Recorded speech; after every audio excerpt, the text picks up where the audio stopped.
Welcome to the 5-8, where we discuss each of the 5 most pressing topics of the week for 8 minutes each.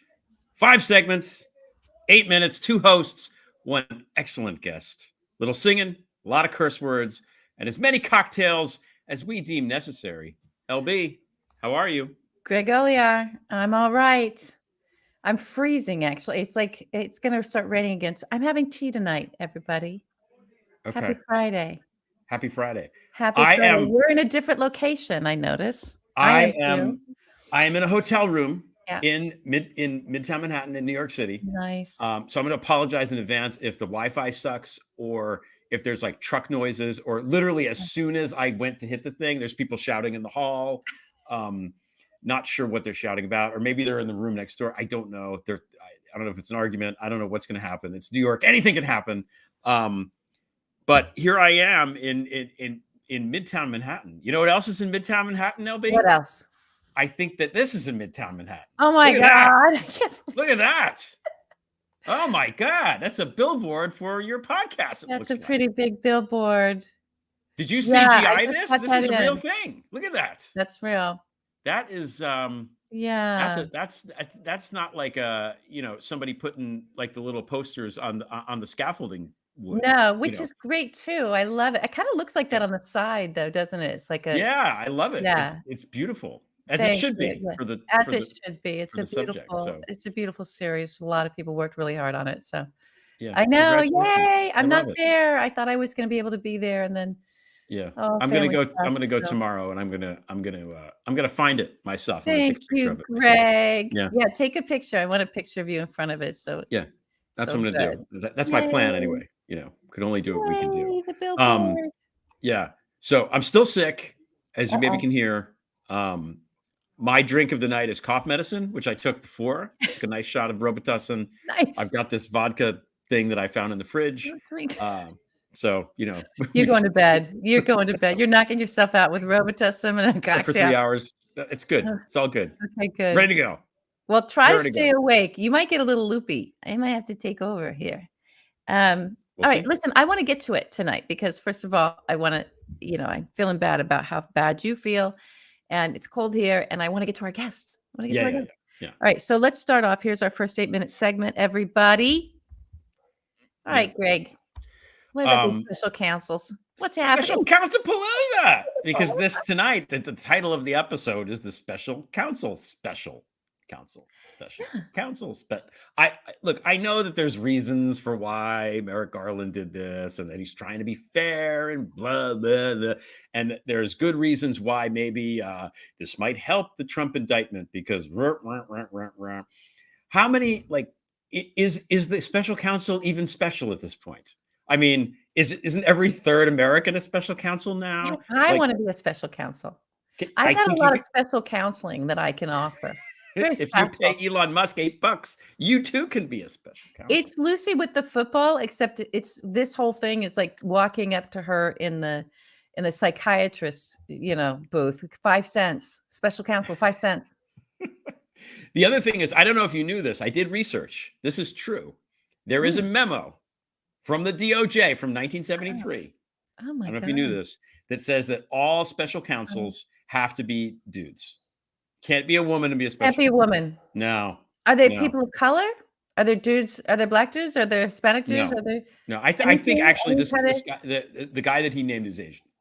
Oh, okay. So, all right. Yeah. All right. But all right. No women inside, but he's also, Federalist Society Trump appointee. So we got that going too. That's always good. Can't win them all. No, you can't win them all. You cannot win them all. I think this document thing is winning. Yeah, well, we're gonna get to that. There's precious little winning. Little winning. Yeah, I don't know about this.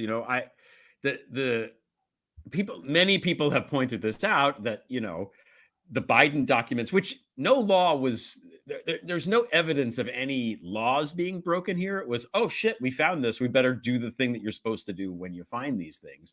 And from what I've gleaned, I think that people who work in top high-ranking officials of government actually, deal with a lot of fucking secret documents. And there's just a lot of them around and about. Yeah. And sometimes it does happen that you forget one because there's so fucking many of them. But what you don't do when you find one, you say, oh shit, I found this. I better notify my White House. We got to go through the proper channels. We have to do this, blah, blah, blah. You don't What put a you price don't tag on do, them? no, you don't bring them to the live golf tournament in your golf bag or whatever, or in Ivana's coffin or however the hell he these are Yeah. jokes. I don't really believe these These things, are but like, jokes. but you don't do Uh, that. You don't do that. What Trump was doing, and there's Karl Rove was on Fox News explaining that what Trump did was way worse. So I think we've now completely gone into the upside down. I don't know. This is the part in Rudolph the Red-Nosed Reindeer where the abominable snowman turns out to be a good guy and puts the star on the tree. I don't know. I don't know what to think anymore about anything. But yeah, there was Karl Rove dutifully trying to explain that Trump is way yeah. worse than Biden with this thing. So Well, Trump is way worse than everyone at everything. He's way worse true. at everything than anyone ever. Yeah. Yeah. And yet the comparison is the key. So as long as it can be like, but look over there, isn't the same thing happening over there Mhm. in any way, shape, or form? That's the Vaseline that this guy lathers himself in. So, he knows it. It's a very simple trick and it works every time. Was this something that was I don't know, the timing of all that? Come It's very on. weird. It's very weird. And do we know? Come I mean, on. were they I don't know. Like, and also, I don't care. I'm so getting there. Like, if you don't want a nation, and it's like, oh, that's what they want, your apathy. And I'm like, well, they got it. Congratulations to them. How much longer are we expected to, just I don't know. We'll get to this. All this we got to to push read away. documents, to read stuff? We're like, hey, here's 700 pages of this Jesus thing that I have Christ. to read now. And I think something came out today, the deposition from the Oh, Eugene. Yeah, I think that came out like an did hour ago. it? So I Okay. think so. So again, I feel like we're just being handed assignments and we're reading Yes. the assignments and Yes. their side can't even read. So No, their site just goes poo poo pee pee, yeah, fart fart it's, fart. and Yeah. I And don't even grab say and that. grab the crotches of AIDS in cars. Like that's what their site does. They Yeah. just like, yeah. So but I don't know. I can't learn anymore, Gregolia. I'm at the max of what I can sort of absorb and try to master. I don't want to hear the parsing arguments of like, oh, but this over here and that over there. And I don't have time for that. This is what I have time for. That's a bunch of bullshit. And we're Mhm. still fucked. And where's my cocktail? Like, and when does the vacation happen? I don't know if is anyone else in this mood that I'm in? Anyone? Oh, I agree, LB. Okay. Yeah. I'm over it, and I think it just is like because it's been relentless and the idea that everything has to and oh, it's not a punt to take it to a special counsel. And it's like, well, but it is. It just means I'm not going to do this. And oh, this is somehow going to protect the institution even more. I'm sick of that. I don't care. I hope the guy with the weird beard and the scary face makes shit happen.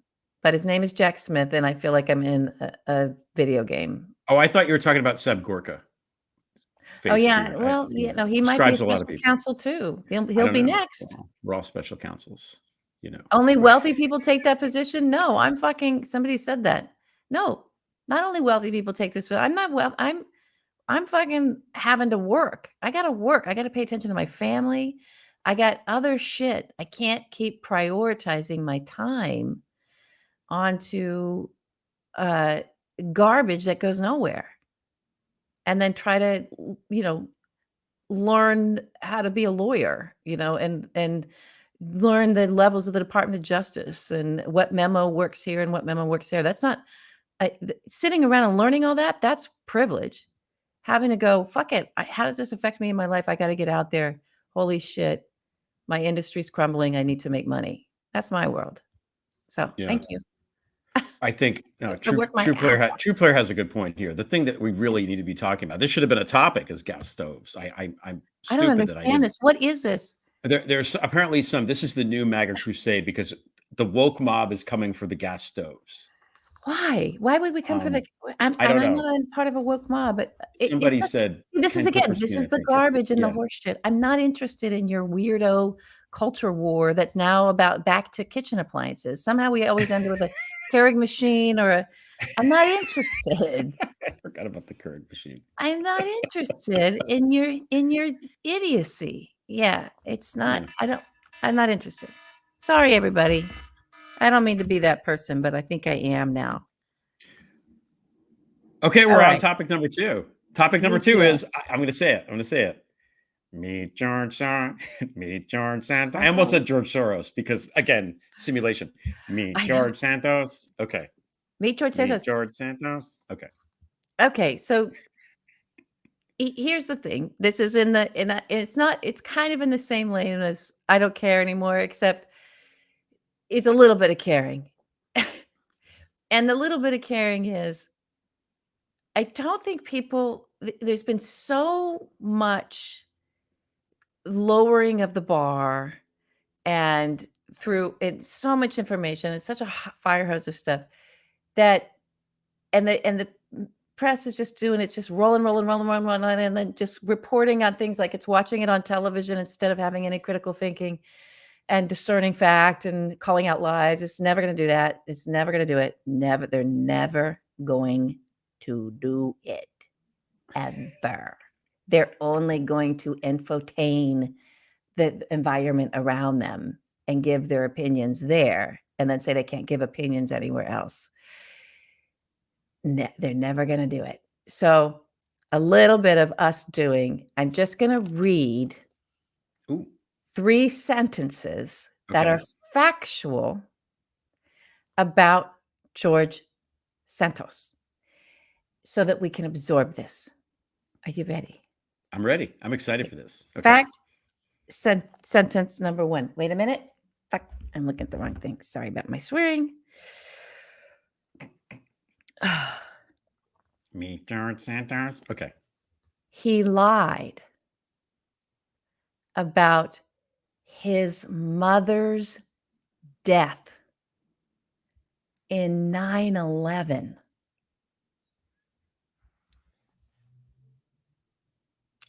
He lied about his mother's death in 9/11. He lied about his mother's death in 9/11.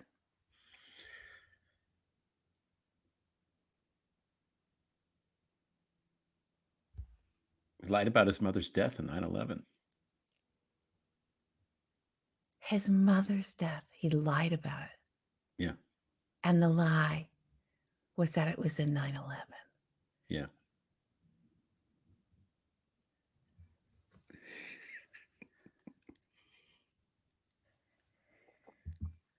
Got it, everybody?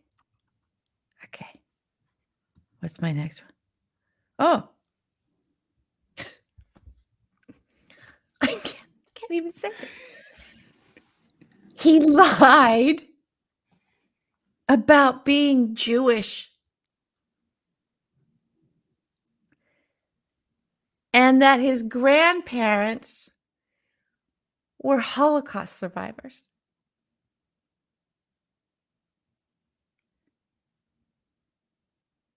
He lied about being Jewish and that his grandparents survived the Holocaust. They were in the Holocaust and they survived. He lied about that. He's not Jewish. He's not even fucking Jewish. He lied about being Jewish. Everybody, he lied.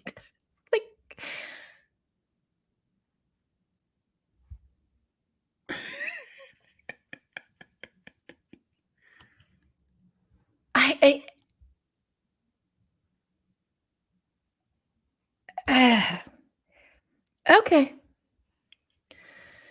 Final fact. Okay. There's many more. These are just the ones that aren't stopping people. No one's stopping in their tracks around any of this. This is all okay, Craig. This is all we're now hardwired to just move to the next thing because it's just going to get worse. Lied about being Jewish. And that his grandparents were in the Holocaust. He made that shit up. That's what he made up. That and he lied about his mother's death. This is his mother. He told the world that his mother died in 9/11. Okay. All right. Okay. Let's just move on. What's the third one? Okay.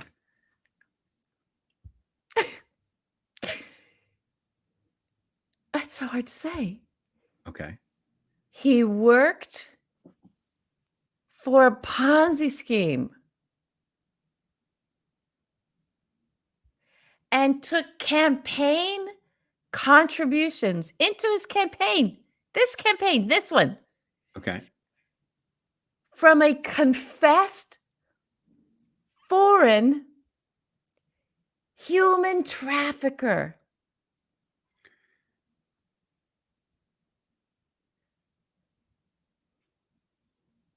Not a carjacker. Not a bank robber. Not an American.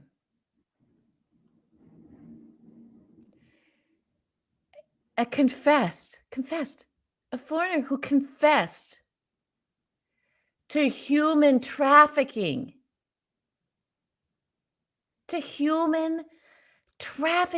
Trafficking in human beings, made money off that, put that money into George Santos's campaign. He said, "Thank you very much. I'm Jewish and my mom died in 9/11. I need this money."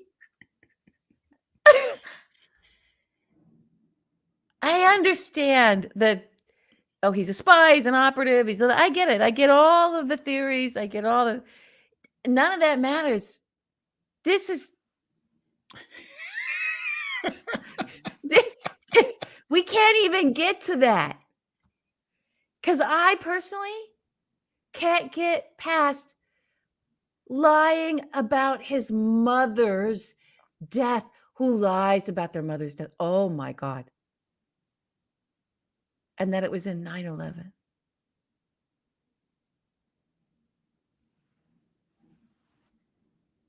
That's George Santos, everybody. At the very least, he's a fabulist. And having recently had a very bad experience with a fabulist, let me tell you something. It's not going anywhere good with George Santos. It's not going anywhere good. Yeah. Oh my gosh.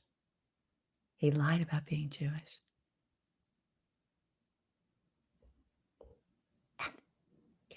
He made up the lie. He said, my grandparents died in the Holocaust or survived the Holocaust. Like, that's what you're going to appropriate? You're appropriating that? Okay. Yeah, that seems bad. And this guy is now not being thrown out by the party. He's not being repudiated. He's being basically accepted. There he was in his goofball sweater, hanging out with Marjorie Taylor Greene. Yeah. Looking up at the... Yeah. Look at it. I painted that ceiling. Yeah. I bet I said he painted it. I know the guy who painted it. After he did the Sistine Chapel, he painted After the Sistine Chapel. He painted that. Yeah. Yeah. Holy shit. Yeah. It's not good. Yeah. We're in trouble. All right. That was good. Time for a little singing. Okay. Here we go. Okay.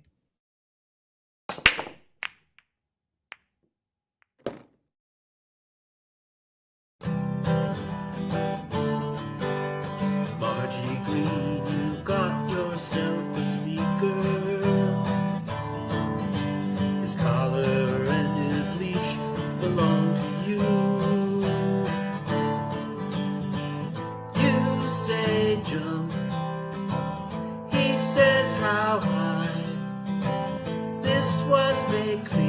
enough by the 15th try. You can make the country so much weaker, like your handlers say you have to do. At Gates will flex, then have his Venmo sex. Kevin gave you everything by the 15th try. Margie Green, you've got yourself a speaker. The future of democracy got bleaker. Jordan is a shower stall gin peaker. Ginny Thomas is the SCOTUS leaker.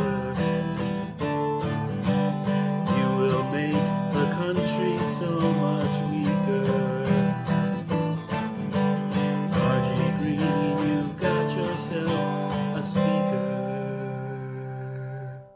Are you hearing that he might resign? Is there any reason to think that might happen? The only discussion I would have with him is that I think this will pass, and it would be my recommendation you should resign. I've never asked the president to resign. I never thought he should resign. Wow, I like the end there. That's good. Yeah. Yeah, that's good. I don't know if Another people know that liar. song. Now, Another did you know liar. the song? You didn't know the song, right? Yeah. Yeah. Okay. And then I never seen, what's his name? The guy that sang it? Herman's Hermits. Herman's he's Yeah. he's so like a Justin Bieber of his time. Like he had like Totally. the Yeah. swept over hair and So I watched that today. It was cute. Mrs. Brown, you've got a lovely daughter. You see, that's the brown, green, even though I know green was on his side and it wasn't one of the renegades and whatever. She's still in charge. It's true. She's in charge. True. And Apparently that's how it's gonna so. go. That's how it's gonna go. Large Marge. I think we've made our guest wait long enough. Okay, That's good. what I think. Let's get to our guest. She is an internet pioneer. She's the founder of Digital Sisters and Stop Online Violence Against Women, returning to the 5-8. Shireen Mitchell, how are you? Shireen. Thank you for having me. I'm so glad to be here. Oh, we're so happy to have you. Happy New Year. Happy New Year. This new year. I'm glad we have a new year because the last year was kind of crazy. Oh. I'm just saying. Yeah, it was. Yeah. We can cast it away. The what? We can cast it away, I think. We should. Yes. Shut the door on that. We can. I think we should. I think that I think that all of us kind of thought that 2020 was kind of bad and we wanted to like cast it away, but now we're doing 2022 in the same way. Yeah. Okay, let's start all over again. Let's just kind of where we are. Plugging forward, trying to make a better year each year. Yes. That's all we can do. That's all we can do. Absolutely. Okay, Shireen, you wanted to talk about something a little different tonight, but I know it all will. I know you'll pull it all back around. So let's dive in if you don't mind, because I'm dying to talk about this with you. I would love really to talk am. about this I'm with very you.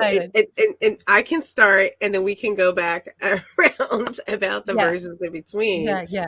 But yeah, this week, actually, I was like last week.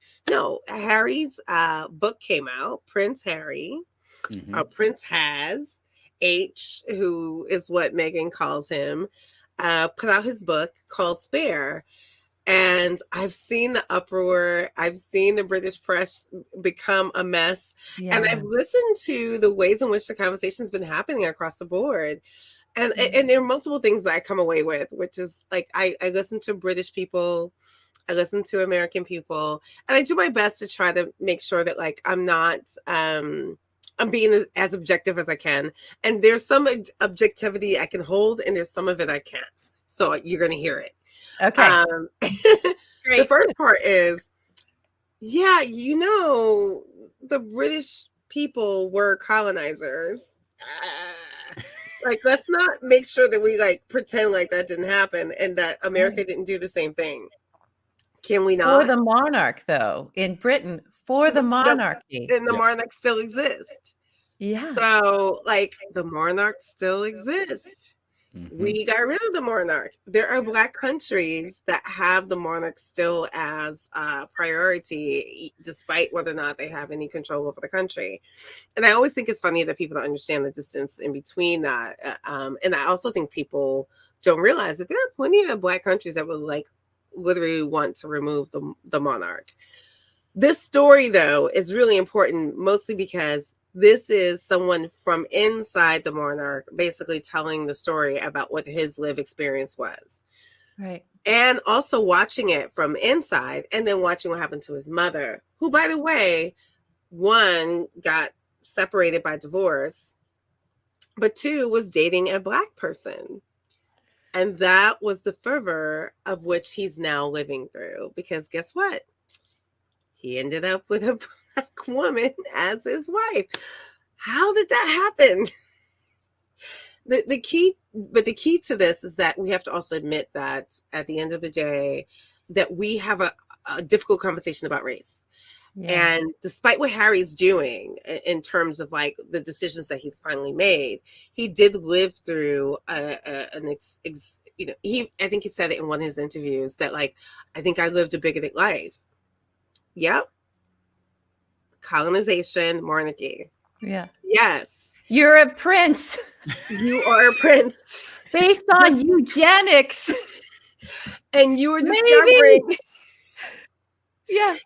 You're discovering that like even like the reason why family actually meshes up in your culture, it has everything to do with like making sure that diversity does not impugn that. And you did exactly opposite of that. Yeah.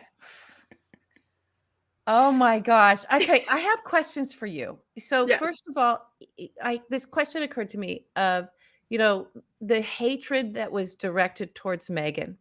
Yes. From press, from media, from social media. Yes. Did you ever take a look at that? Did your group ever take a study of that? Of course we did. Okay, so can you talk to us about that a little bit? Like what was that on a scale, on a Richter scale, maybe of like where it normally is against women, the online violence against women and hatred and promotion of like trying to, I think like to me, it seemed like they just were trying to get this woman killed. I mean, it was just like was so the vitriol. Yeah. So like, where are we on the scale compared to the horribleness that is just sort of the everyday horribleness? So I always wonder about this question. So is this the question in context of like how everybody else's life exists, or is this just in context of like what Black women's lives exist? Oh, we can put that in there too. I just like how I want to know. I feel like the effect of the British press was through the roof. It was. And so I'm just trying to like see that because they zeroed in on her so specifically. Like what did that do to the metrics? So from our perspective, it sits within our metrics, right? So like when Russia was targeting America for Russian interference, it targeted Black women, right? Yeah. So Meghan, an American, is in a place that don't really like Americans. And the Richter scale of that conversation about race goes now off the charts in a way that people were not prepared for. Okay. So like, if you saw the documentary, there was some conversations about that, like how that scale kind of went off the charts. And I want to make sure that people understand is like, it's not that not just that she's a Black woman, is that she was a Black woman in royal status. So status changes the attacks in many ways. The other reason why those attacks happen is because how status, it amplifies it even more. It amplifies it even more. Okay. Like it's not just Meghan, i.e. the royalty Meghan, it's also Megan, the stallion, the rapper, the way that like she dealt with violence, and still the type of violence that was about, targeting her was still off the charts. Yeah. Protecting Black women is just not part of the narrative. It is actually opposite in many ways. So she had lived a life that she actually said in her documentary that she didn't have to deal with like what it was like to be a Black woman, i.e. meaning what it's like to deal with the bad parts of being a Black woman. Okay. She knew her mother experienced it, but she really didn't have to because of what she looked like. So that proximity allowed her to kind of miss some of it. But once it was identified that she had a Black mom, they went after her mom. They went after her as a mother. Like, her Black motherness was also attacked. Like, what color was a baby going to be? They were putting out images about, that was so awful. The A baby, right? Yeah. So let's land on that. Let's land on the part that is the piece that we're talking about. Okay. It wasn't just her race. It was her motherness. It was her mother and then her motherness in connection to royalty. That was a status change. A status change is not granted to Black moms in the UK or America. Wow. So was it astronomical? Absolutely. But it landed on a very loud trope about Black mothers being just horrible mothers in comparison. In America, Black women were forced to be mothers for up to 27 children. Forced. They were forced to give birth. Forced single baby daddies concept. So the concept that, like, we travel that up into, even in royalty, that she could take care of her kid, that somehow it's still not possible for a single mom, her mom, single Black mom, to produce an intelligent, educated, and status change child. That's why Meghan was under attack. Because the narrative does not fit. Right. Because the narrative is every single Black mom is producing a failed child. And Meghan says, her existence says, that's not true. So they piled on her. She didn't realize it until later. They also piled on her child. Yeah. She didn't realize that until later, right? So we care about children until. We care about mothers until. And so she did get that. And I think Harry understood it from the context of the pile-on of his mom, because she was kind of ousted. And once you get ostracized, there's a different conversation about her motherhood and her mothering, despite how much she protected her children until she couldn't. And well, till she was dead. Exactly. Yeah. Like, so Right? that was the thing. That was the thing to me about, like, I have a couple things. So I have, like, around all of this, right? So the first thing was, like, I watched a documentary and I didn't think I would even get, because I just can't stand royals. I'm just like, Yes. monarchies to me, I'm not, this is sort of the big thing that I have of, like, because you see people in Britain, and I have friends with British friends, and they're having, it's like a Trump level fight. Mm-hmm. Did she go away? No, I actually agree with you. Okay. I have issues. They have a merged identity with, it's like, and even people who you wouldn't think, they, like, because of all this press around it, it's their brains are getting warped around it, and it's like, yeah, it's two princes. Like, I think they're gonna be okay. They are. I think, like, of all the, like, you don't have to get involved. Like, it's like, I think they're okay. Really. Now, inside of all of that was Harry going, yeah, there's a racial element here, and the way this is going, we know how this ends because it happened to my mother. Yes. Mm-hmm. Do you want the same thing to happen to my wife and children? And it was like, he was met with just this, well, we all go through this. And it's like, no. There's a racial element here too. And also, yeah, stop telling them where we live. Stop leaking our location to the press, because people are trying to come and kill us. Yeah. Like, that also, like, yes, I don't care about these monarchs, but also that resonated so much with me. And that's what pulled me into this documentary, because it was like, how it's like he was like talking to a wall of, like, they couldn't grasp it. They couldn't it's grasp like it. the Santos stuff I just read, is like, couldn't grasp it. Yeah. But it just was, like, stunning. Well, they couldn't grasp amazing. it because they in their minds was like, well, this is just normal. And he was like, no, this is actually not normal. There's a different element. And that But different also the element normal thing that happened resulted in the death of my of his mother. mother. So can you not feed that beast when it comes Yeah. to my wife and the mother of my child? Can you not feed that beast, maybe? Who actually Like, even thought about committing wow. suicide while she was actually pregnant, right? I don't think people Yeah. understand, like, even the the maternal mortality rates of Black women and what Yeah. happens between Oh, postpartum and all the stuff. Like, we can actually have a conversation about that, but I don't want to do another that right now. time. That's a good one, though. We That's should another have that time. But conversation. Yeah. he's trying to not just save his family, but he's also realizing the impact of what's happening to his wife is something he has now have to make a shift about, because they are not doing it. They're just going, well, this is just normal. And as a Black woman, like, the concept that racism is just normal and that white people just do this every day and like we should just like handle it and be fine with it is also part of it. And that's why he realized now it's different. He actually said in the docuseries, I didn't see what I see now. You don't see it until you're on the other side of the lens. Yeah. And so what he was saying is, I'm finally seeing it. I'm realizing how different this is. Like, everyone went through different aspects of like being hurt by the press, but there is a layer that says she is not as valuable as anyone else. Her children are not as valuable as a Black mom as any other child.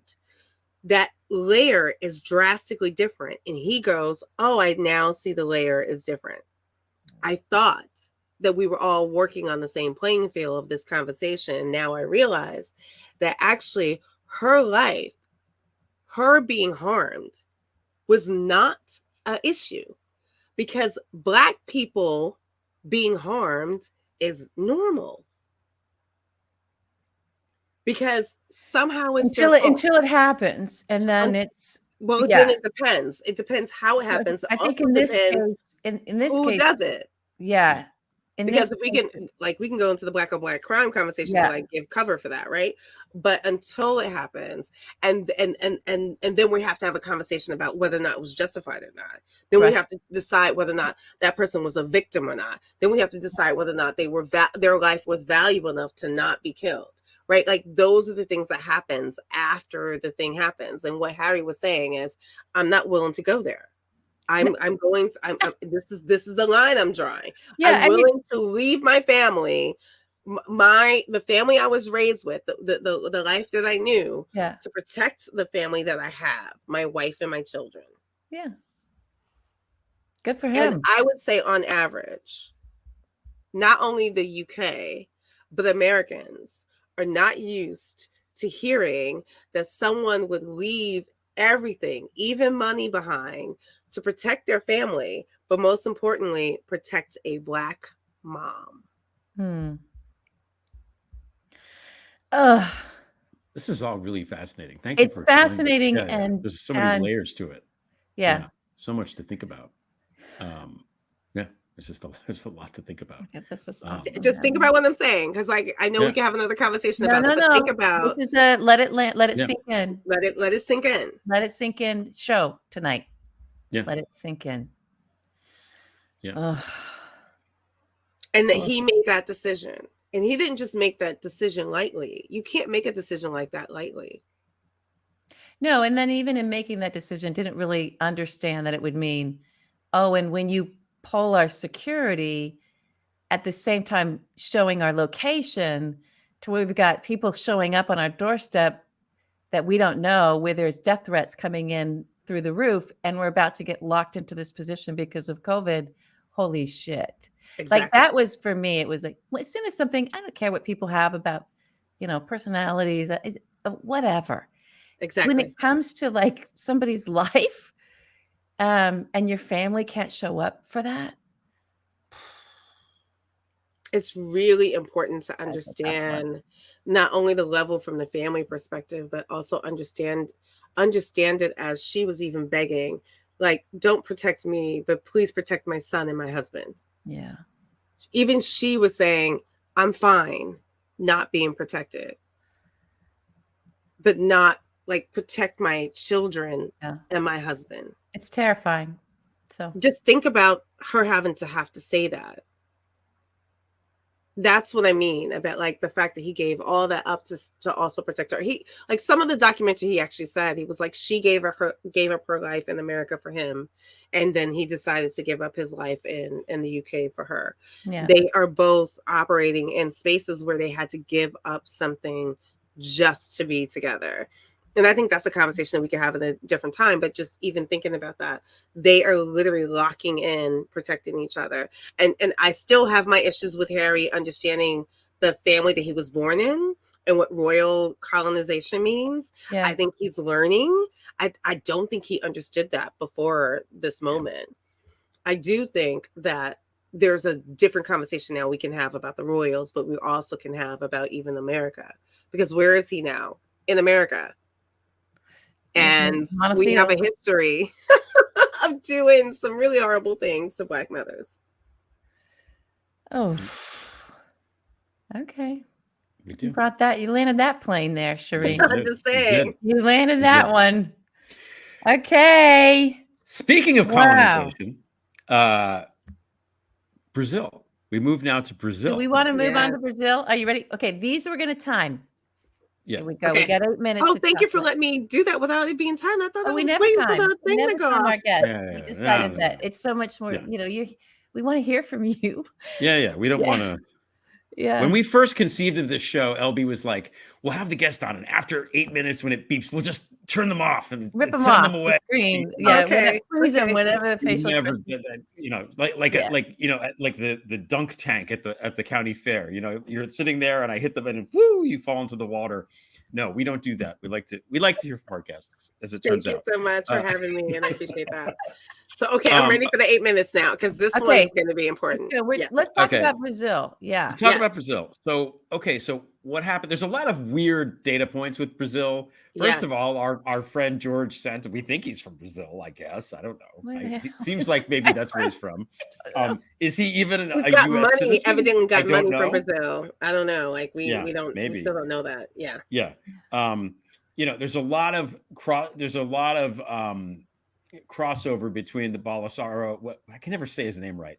The president of Brazil and the Trumps, right? Where they're, that's all there. He's in Florida when this happens, when this coup happens last week, where basically the Brazilian version of J6, where they storm the federal buildings in the Capitol there, and he's at a Publix, which is the heiress that paid for the help finance the thing, right? He's with DeSantis. Our January 6th. Our January 6th. He's with DeSantis. He's hanging out with DeSantis. All these fascists hang out together. Like fascists, the fascist leaders, they like each other. It's fun, But the thing that I watched what happened, the coup attempt in Brazil, and what I took away from it was, wow, good on Brazil for like rounding up all these people and arresting them. Like, imagine arresting someone who's trespassing in the Capitol while they're still there, instead of 2 years later sending weird photos out on Twitter saying, "Help us identify this guy." What a great idea that is. How efficient, right? And then somebody should let law enforcement know that that's possible. Yeah. And then the government comes together. They all denounce the thing. They're marching. The new president marches, leads the inner circle of government, the courts and everything into this buildings and all this. And it's a tremendous show of solidarity, which sends the message that the government is fine. The people reject this bullshit, and that's it. And my takeaway from it was A, good on Brazil, and B, how fucking embarrassing for this country that we live in. How embarrassing that this happened. We all watched it on goddamn television. Sandy Bacon was there. We've seen her video. She's been screaming for 2 years to get people to watch this shit. And it's Stuart Rhodes, the eye patch guy. That's the top level guy that we've gotten so far. And I know all the legal Twitter. I get all that, but fundamentally, come on, it's really embarrassing. That's it. Christopher Wray is a fucking embarrassment, which we've been saying for years. In LB, you've really been saying for years. But I also think that one of the things that's drastically different between what happened in Brazil and what happened here is that people actually got arrested on the day of the coup. Yeah. Like Yeah. somehow we didn't arrest anybody. Somehow, even though cops were being violently harmed, that no one else died outside of Ashley Babbitt, while they were physically harming police. Like there's the conversation that between Brazil and America is actually drastically different in so many different ways. But I do think that one of the most important conversations is like, so are we going to admit to the versions of what white supremacy looks like, despite which country you're in, and what colonization, like, and I said that earlier, but like what colonization looks like in terms of, in terms of how it forms and things like this. But I think the thing about Bolsonaro being in America while this is happening, it's like, oh, okay, I got an opportunity to say, like, I didn't plan that. I wasn't present. Mm-hmm. Mm-hmm. And that to me is the thing that I really feel like we should interrogate, because did he learn that being present was a bad thing to do because of what happened in America? Mm-hmm. Ask the question. I think he wanted to get out of Dodge. He got out of Dodge. I don't think it's going to be clear. I don't think it's going to be, what do I want to say? A sort of a surprise if we find out through the evidence of the trials that they're going to clearly start having and the investigations they're going to be doing into the plotters and planners, that this guy wasn't aware what was happening and he when knew it what was happening. That's why he left. I That's think we part can of the reason why he but left. I think that's probably a really safe bet. I'd also say about this one, and we were talking a little bit in the pre-show when we were all catching up, that it's and the people get thought, oh, don't bring the racial element. It's like, no. The racial There's so element is much present. about January 6th that was about a march of white supremacy. Yes. And the death throes of that, which doesn't seem to be the death throes of it. It doesn't seem to be this is the last gasp. It seems to be they're pretty strong and they've got an army and they've got momentum. And, from the Confederate and the Nazi flags that were flown and the Confederate flag walked through, being marched through our Capitol, to what was being said to the police, to like the whole spectrum, to just the Trumpers who just can't stop screaming now about CRT, right? Like it's like the whole spectrum of American, thuggery, right? And with this racial undercurrent and this, because it's even with someone like our non-Jewish Santos, I don't know where he's going to belong, trucking immediately once he gets into Congress. He's not even sworn in yet, no matter what he says on his website. He was immediately trucking with the insurrectionists, right? Yes. And they were there for him in the campaign, and they were there, and they're going to stand by his side. He's got shelter and protection from them. Yes. It doesn't matter, right? If he's LGBT, none of that matters, because this is the power play. So, exactly. You can be LGBTQIA and still be a white supremacist. You can be Black and still a white supremacist. Like the fact that somehow that they are coming from a marginalized group and they can't also be these other things, right? I think that that's part of part of what he was campaigning on. He was campaigning on that level of support. And that's the part that I think you're saying, LB, that it's so important, that what happened on January 6th was about racism. That's the undercurrent that on March 2020, Black voters actually chose a different president. And the white voters were like, I don't like the fact that you did that. That in America is a historical framework. We've had insurrections before. We've gone through this before. This is not new. That I come from the heritage of 1898 in North Carolina, Wilmington, where the insurrection actually was successful and Black people and politicians were killed after being voted in. We are pretending like we're not watching other versions of different things that happened in our country before. And that's the thing that I find difficult as a Black woman in this country. That's my grandmother's life. I am now living my grandmother's life. She left the South in North Carolina. She went to the North in New York City. The person who did some horrific things in New York City ended up to be, the president of the United States. And tried to cause another insurrection where I now live in DC. Yeah. See my Crazy. circle? Yeah, I see your circle. And down in Brazil, we were talking about this before the show, is that there's a different element in there, but it was still the march of power. It was the march of the authoritarian. It was the march of the strong man. And what the strong man represents there in Brazil is the colonizer, right? Is the European influence coming in there. And that's what there. So that undercurrent was there.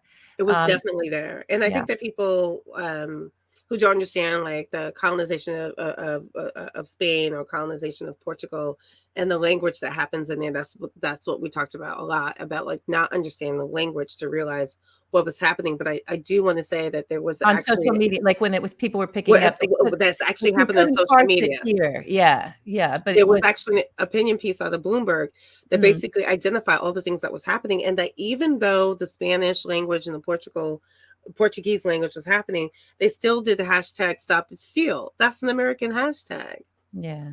Like the overlap was so apparent and yet still ignored, because even Stop the Steal is a racial undercurrent. So when you see that happening, despite the Spanish or Portuguese language, that is still an undercurrent, that we have basically exported what I call digital imperialism. Oh. I like that term. Yeah.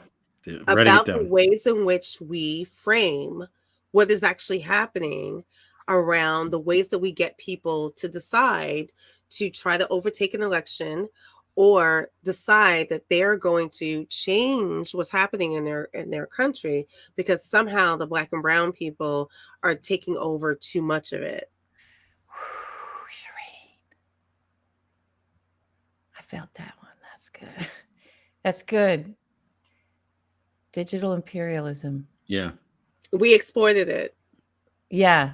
And we're constantly exporting it in different places, in my opinion. Created a playbook for everything that takes something from the digital imperialistic framing into real life action, as in on the ground, on the Capitol, and sacking it and trying to take over the government. This is the same players that we had over here, the same playbook, the same, it really is a roadmap now, and frightening. And I wish we would see more coverage. I feel like we might start to see more if people are willing to continue to talk about it. I don't really know the status of what's going on today there. I don't think that people see it the way that I just framed it. I think they see it as sort of isolations, like pockets over here, pockets over there, pockets.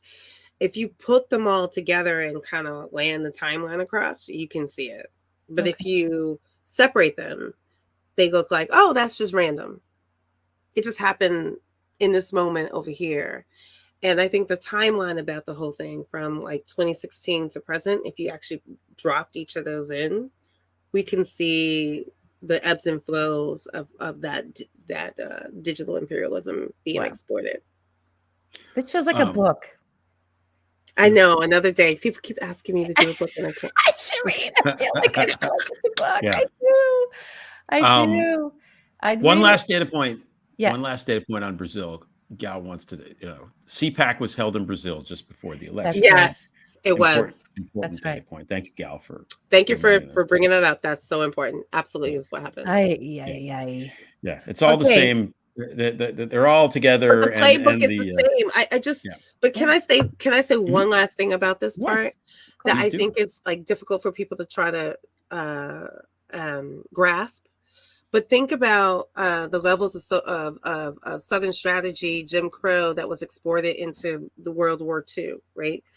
Think about that in the same context of what's happening now.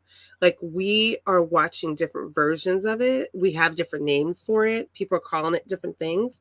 But in all honesty, the replication of what America has done to marginalized groups here is what digital imperialism is, in my opinion, at this point.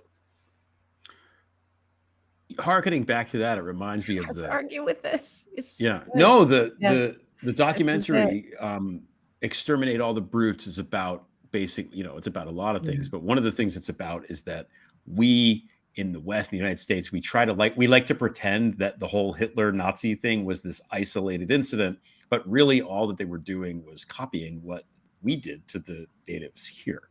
They were taking what we did and applying it there, and taking what other European countries did in Africa and applying it to Eastern Europe instead. It's the same thing. It's the same thing. You know, it's how it gets applied, how they use it, how they talk about it. But please remember, IBM helped do the codes on the arms as a directory or identity. IBM, i.e. out of America. IBM's got a lot of history going on there. That's a Like, whole I'm other just show. saying, too. like, so We could do an IBM podcast. Technologically, that would be It would be classified as genius. digital imperialism too. Yeah. yeah. Yeah. I'm serious. Like, No, it's good. It's kind of blowing my mind a little bit. Yeah. Yeah. Good. I'm serious. Sometimes Think when about we're it. quiet, it's because we're just processing. We're It's really- processing it. Yeah. But I'm serious. Like, if you think about it from this, from You need to write a book. This is going to happen. Wait. You got to write a book. This is really good. Yeah. Trademark Yeah, it. fun. Okay, the last one is Oh, yeah. Go for it, Shireen. Here we go. Book. Yeah, everybody wants it. All right. We've got a little bit of announcements. We've got a little bit of announcements we're going to do, and then we'll get into our last topic. That was really good. Yeah. Surprised me. Great. Yeah. What's our announcements? Is the Do we have announcements? I really don't have anything. I had a really interesting Just podcast. subscribe to our channel, you guys. Yeah. We are going to start doing stuff. I know it's been a little bit behind. Obviously, our loyal viewers understand that there's been some stuff going on. For the last couple weeks, and we got to get our guy here, Mr. Oliar, and I've got to get a script turned in. And so, but we're going to get there and start offering merch. We've got merch going, but we'd love to do some specials and some stuff. We'll do some stuff with the store. We'll do some stuff with some more videos. And I promise you, we're working towards like some members only shows, and moments. We got to get Greg well, and we got to get him back home and just rested. Yeah. And then it's going to be okay. We'll go in. It's going to be a good, it's going to be fun. Everybody will enjoy it. It is. I have some ideas percolating.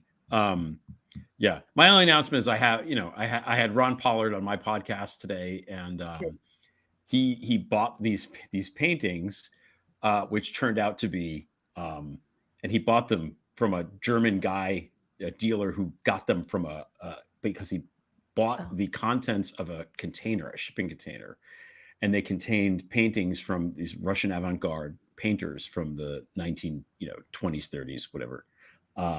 And he got them. And so there's this whole story behind it that touches on a lot of interesting things. So sometimes on my podcast, it's like we're going to talk about some FBI thing or this or that. This is a more, I guess, esoteric topic. So it's pretty fun, I thought. And he's a cool guy. He's a really nice guy. So, maybe check it out if you're. I'm going to check it out. You're driving somewhere. You need to, you need to listen to something. I'm behind on my Prevail today, so I'm going to listen over the weekend. I'm behind on my, on my Prevail today. Are we winning yet? Topic. What's going on? Are we winning? I was promised winning. Hashtag winning, I thought.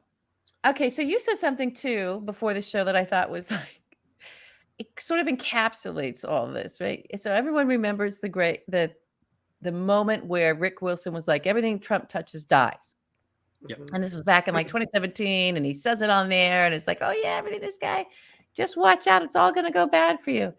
And here we are in 2023. It's like, did it? Doesn't seem like it did. No, I don't think it did. I think that I think there's like this, what's the word I want to say? This benefit of the doubt that still gets granted and clouds the winning part, right? He always talks about winning, but most of his businesses failed. They fail, but he wins. But he still walks away like he didn't touch anything.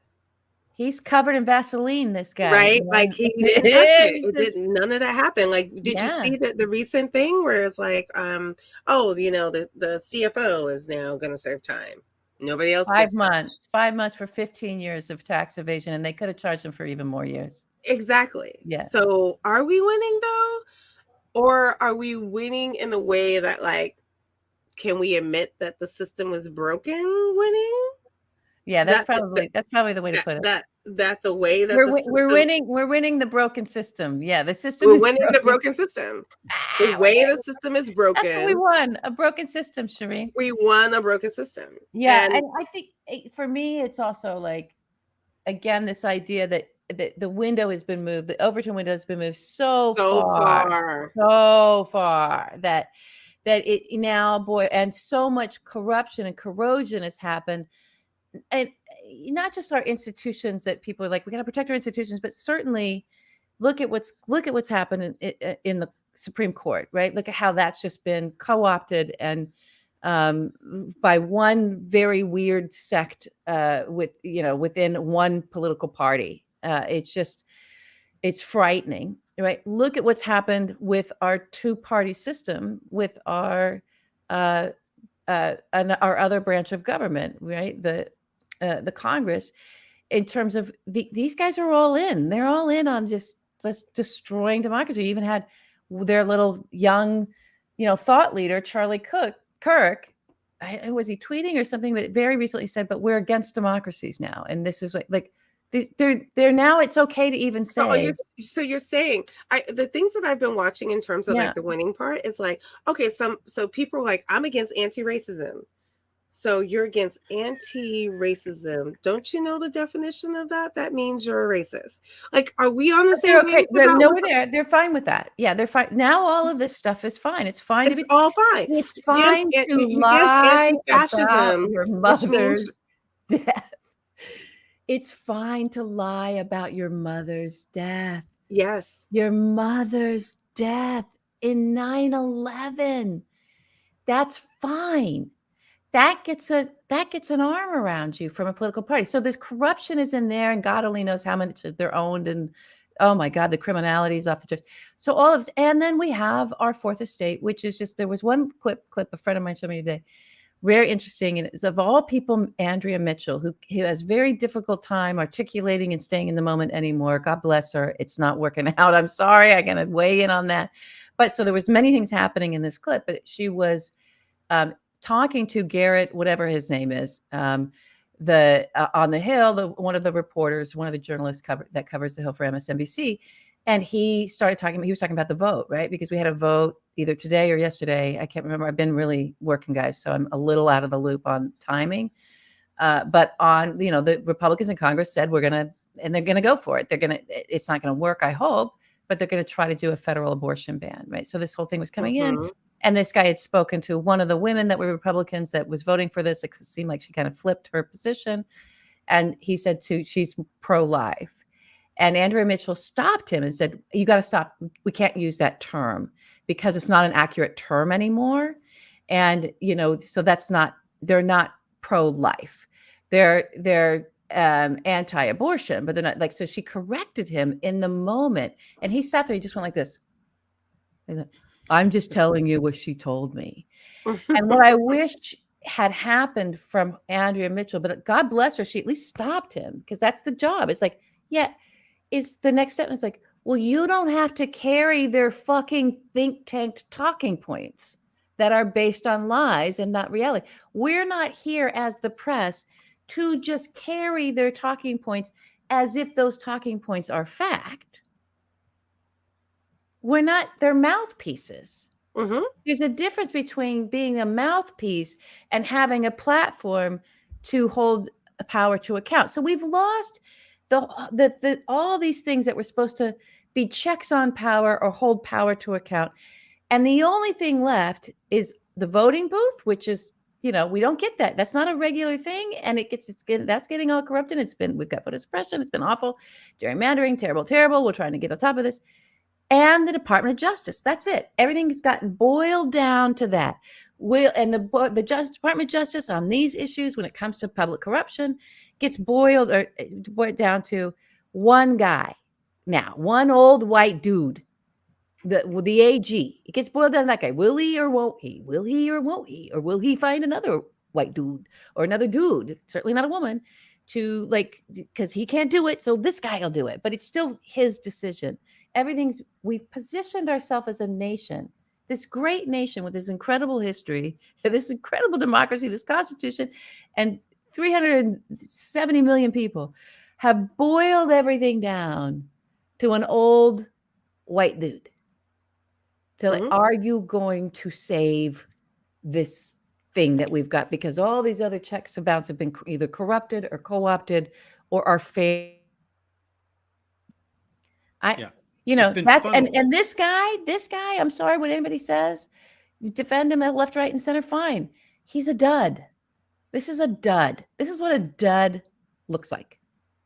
This is what, if it was a smell, it'd be an experience. It would be when you walk into the elevator and you encounter a disembodied fart and you don't realize it until the doors have closed and you're stuck in there with the disembodied fart until you get to whatever floor you're going to walk into whatever meeting you're walking into, hoping that stink isn't going to come with you. Or the person who gets on next isn't somebody you're going to go have a meeting with, and they think that you're the one who fucking farted in this goddamn elevator. This is what it is. This is what he is. Will it be a great triumph in the end? No, of course it won't. It might be functional. Maybe we'll get something out of it. Is it a win? It's not a win. It's not a win. A win would have been arresting everybody on January 6th as they were fucking and I get we had a different president in power, but certainly all those members of Congress that were there, and they were able to call in the National Guard when that was the president's job. So somebody had some power in that moment. They didn't use it to actually hold up the rule of law, except to go ahead and vote and certify the election. But oh my God. We are not winning. I'm sorry. We are not winning. We're limping. I completely agree with that. We're limping along. We're still upright, but we're not winning any. We're a couple steps back, though. But that's my opinion. But Greg, you were trying to say something before I say anything. I was gonna say, because I am in Midtown Manhattan. This idea of everything being funneled, through Garland. It's like we're at that point. It's a choke point. It's like when you're trying to get into the Holland Tunnel or the Lincoln Tunnel at rush hour, and it's just and there's only one lane, and that's it. It's the same thing. And I also want to say that the elevators in this hotel were not functional, and I had to walk up to my floor. No flights of stairs. Oh my God. But there was no one in the stairwell, and it smelled great in there. How many flights? 4. It was only 4 that I had. Okay, not that bad. 4. I had to climb 4. So yeah, no, it's a comic sort of thing. I have 2 more things I want to say real quick while we're on this topic. Before you go to go the ahead. other Yeah, thing, go ahead. Can I just say that it sits in a model in this country about the white male savior is going to protect us all? Yeah. Isn't that where it sits? Yes. I mean, let's be honest about that, right? It's so we're waiting for that guy to kind of just be like, "Oh, I'm going to do the thing that saves us all," and the reality is that's a myth. Yeah, that guy never actually shows up. No, he shows up in the movie, but he doesn't show up for us in real life. No, it's a fart. It's a disembodied fart, and that's all I can ever. It just is. It's not. There's not even a person there. There's no there. It's this doesn't exist. It's not real. I'm just saying. Jesus, there's just a stink. That's it. Without the indictments and without charges being filed and without convictions, all they're going to do is what I call the Semyon Mogilevich defense, which is Mogilevich, that one of the heads of the Russian mob, in one of the interviews that he gave in the 90s, said, "If I was really so bad and such a criminal, why have I never been charged with anything? That's right. I've never had a record," all this kind of stuff. And with Trump, it's the same thing. It's if he's so bad, if he's such a criminal, why is he never charged with anything? And we know that he's committed these crimes, and yet that argument will always be valid, and they will always be able to use it until the day that he is. And in this country, why wasn't these he convicted? fucking people, even if they're convicted, Steve Bannon was convicted. He's still out there. He's still planning out there. coups in Brazil. Manafort, Stone. Yeah. It's insane. And I get, I remember 2 years ago saying, and Glenn Kirshner saying, contest the pardons. Just try to contest the pardons. Yeah. How is it that this fucking criminal, can just pardon his accomplices? I know what it says in the Constitution, but those dudes weren't thinking that there would be this, like, you know, mob guy running around, you know, pardoning his capos. I don't think that's what Thomas Jefferson was thinking. No, but was there a memo? Was there a memo? If there's not a memo, what can you do? What can you do? There we go. That's what it's all about. So that's it. So to me, a little bit more of Gal. So can we also admit, yes, challenge the pardons? Because McCarthy is also talking about challenging the impeachments, right? Because that was a conviction. Yeah, he's doing it. Right. So now we're going to overturn all the things that like what was actually done. The House is going to overturn the impeachments, everybody. This is what just think about that. Overturning the impeachment. He was impeached 2 times. He's the only president of the United States that has ever been impeached twice. Right. But now we're just going to, like, unlike other presidents, we're just going to overturn those. Can we overturn bills then? Like, which version of the choice that you're going to make? Because I feel like this is BS. But the piece to this is really important because it never moved over to conviction. So then he gets to say, well, I was acquitted. That language to me, and I'll say this really candidly, as we talk about like who's the real criminals in America, is usually the people who get away with the criminal actions, right? Who are the real criminals in America? Not the people in jail. It's the people walking around. The more powerful the criminal, the more they have something to trade, and they use that they get to walk free. And they walk free. Yeah, they get to walk free, no matter how much damage they've done, no matter how much harm they inflicted on other American citizens. Yeah, they get to walk like nothing ever happened, get to say, "Oh, but my charges were dropped." And that's what I'm saying about the way that we see many of these conversations, because we're not being honest about the conversations. We're willing to like have conversations about the low level criminal, but these levels, we're like, oh, well, we have to debate this. This has to be debated. Really? You want to debate this? We're like, a kid in New York City committed suicide after being put in Rikers Island for like supposedly stealing a backpack that was never proven, and he was kept for 2 years. Yeah. But everything else that we're watching happen, including violence, including like harming police officers, that needs to be debated. Okay, so everybody who thinks we're winning, raise your hand. I need to see that. Oh, I can't see from my end. But no, I mean, no, you're just from the 3 of us. Oh, we're not raising our hands. Oh, we're not winning. I thought you were talking about it in the chat. No. We're not winning. We're not winning. The 3 of us. It's a tie. Can we tie? I still tie? Participation trophy? No, I don't think it's a tie at all. I think that we are doing different versions of Saturday Massacre in like slow-mo for like a couple of years. I think it's going to be a really bad couple of years. And I'm serious. I mean that sincerely. We're watching different versions of that for the next couple of years, because there are people who are willing to give the cover on a national federal stage that was not granted back then. We're willing to say yes to it. We have to come back to this, because in the Nixon era, right, that his own party stepped up to hold him to account. So you can't just, again, it wasn't all rested on the shoulders of the Department of Justice and whether they're going to be convictions. The party got involved and said, this cannot stand. Have you no decency, right? Like there started to be other lines in the sand that mattered, other than will there and can there be an indictment and a conviction and an incarceration. Like that's what I'm saying about the window. It's got moved all the way to like, unless the person is in prison. And even then, I think they'll be like, well, we're gonna have to pardon that person, right? Like, it's like that's what Santos is to us right now. That's right. Like, think about that. That's right. They're saying, "Oh, McCarthy is saying, oh, well, I'm not gonna touch him." Yeah, he says, "Show me the criminal charges." The numbers. Yeah. Right. Like, that's the difference.